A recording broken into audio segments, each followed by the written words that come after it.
Alors la foule se souleva contre eux, et les prêteurs, ayant fait déchirer leurs vêtements, ordonnèrent qu'ils fussent battus de verges. Et après leur avoir infligé plusieurs coups, ils les jetèrent en prison et ordonnèrent au geôlier de les garder sûrement. Ayant reçu cet ordre, celui-ci les jeta dans la prison intérieure et serra leurs pieds dans des entraves.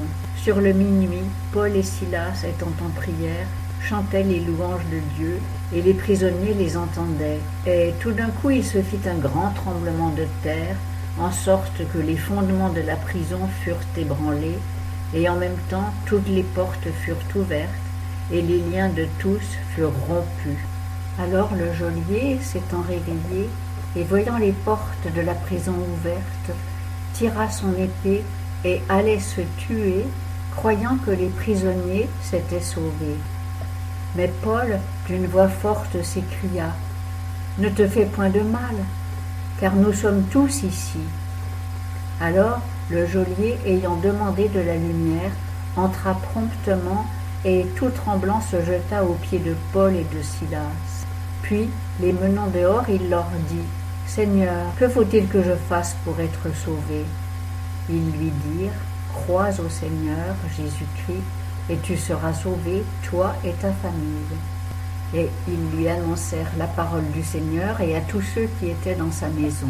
Et les ayant pris avec lui à cette heure même de la nuit, il lava leurs plaies, et il fut aussitôt baptisé, lui et tous les siens. Et les conduisant dans son logement, il le servit à manger, et il se réjouit de ce qu'il avait cru en Dieu avec toute sa famille. Le jour étant venu, les prêteurs lui envoyèrent dire par les licteurs « Relâche ces hommes-là. » Aussitôt le geôlier rapporta ces paroles à Paul et lui dit « Les prêteurs ont envoyé pour vous faire relâcher.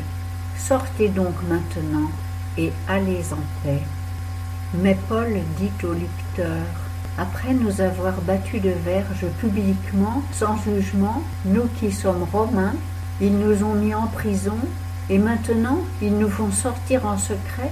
Non, certes, mais qu'ils viennent eux-mêmes nous faire sortir. » Et les licteurs rapportèrent ces paroles aux prêteurs, qui eurent peur, apprenant qu'ils étaient Romains.